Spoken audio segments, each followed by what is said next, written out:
Hi everybody, welcome back to my YouTube channel. Sorry it's been a while. There are 5 ways my family helped me cope with my disability. Number 1 is to be emotional support. This is a big one because what I mean by this is like when anything goes wrong, like the first people I would think of is like going home and telling my family and like dealing with the whole situation. Having to deal with bullying and stuff like that is not really easy. Although as a child I wouldn't really say much about whether I was getting bullied. It was kind of like an everyday thing. So when I did get to a bad point, people were there for me and they helped me through that, and I realised definitely that it's just how people are, and if they fail to see you for who you are, then it's their problem, not your problem. But anyway, emotional support was a big help. Number 2, this has to be also crucially important, is let me explore myself. What I mean by that is like, you know how you would let your average child go and explore and do whatever they want. That's what my family did with me. Like they wouldn't restrict me from doing anything.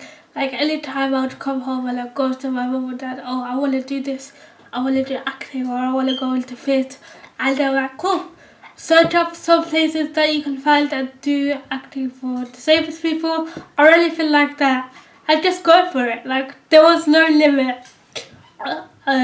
Like they wouldn't say, oh you can't move around there, you probably won't be able to do it. There is absolutely no limit as to what they said that I could do. Like even my brother the other day, he was going, oh I saw some people, disabled people who can do skydiving, and I've wanted to do it for a while, and we're actually searching up some places that can help disabled people do skydiving, which is amazing. So like I said, there was no limits, and they let me explore myself and my interests and anything that I want to do with myself. Number 3, treating me like everyone else. Like it's kind of similar because like if I did something wrong, I would get in trouble. Same way like everyone else. I have many other siblings. I doubt my parents even have time to soft talk me or tell me anything especially. So they just treat me like everyone else, which I really appreciate because then it makes me feel normal just like every other human being. And the 4th one is the crucial thing for a disabled person, or at least this is what I think anyway. It's just like if you're not there to listen to what that person has to say, then what's the point of you being there? Because that's the whole point, is like as a role as like a parent or an older sibling, you have to be there to listen. And I think that's something that although they do ignore me from time to time and I have to shut my head off, that's a joke by the way, nobody ignores me, because they know if they do, I would just run over their toes. Anyway, but yeah. And number 5, joking around with me about my disability. This is my favourite thing because my family does it to me all the time. It's so much fun and I really like it, even though I like mocking myself of my disability from time to time. Obviously, it's just fun. I think it just normalizes the whole concept that every person has something that they don't like about themselves. Not that I'm saying that I don't like my disability. Of course I'm happy with it myself. But I just joke about it. The other day my brother just randomly goes to me, Ayzah, go out to the shed and get a crisp.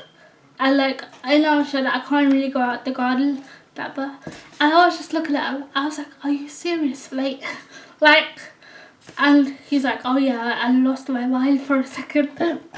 Anyway, I don't know why I just found it so funny, but it was like an under indication that it doesn't matter whether I cook or not. It doesn't mean that people still can't ask me to do things around the house, like I go grab a cup from the counter, or I go do this, or I clean the table from time to time. So it just helps you normalize the fact, if you guys what I mean. So definitely joking around about a disability is definitely a big help.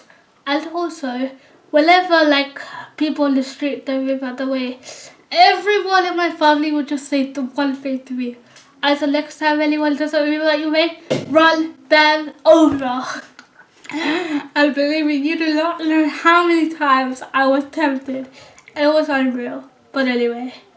But at the end of the day, all of that stuff works. And I'm really grateful for my family. I live with the best people when it comes to accepting me and myself. Me. And also, one crucial thing I will talk about in a different video, but it's about accepting yourself. If you can't accept yourself, then no matter what anyone else says to you, if you don't accept yourself, you'll never be happy. Just remember that. And if you're a disabled person that still struggles with your disability or anything like that, and you don't feel like you have the support, you can always reach out to like other disabled people as well. I'm pretty sure we all love to help one another. And anyway, it's Cerebral Palsy Awareness Month, so I figured I want a little more helpful than usual. So, but anyway, on that note, if you wanna talk to me from time to time, DM me on my Instagram. The link will be down below. It's Ayzah_Rose. And thank you so much for listening. I'll be back with a lovely video soon. Until then, bye everyone.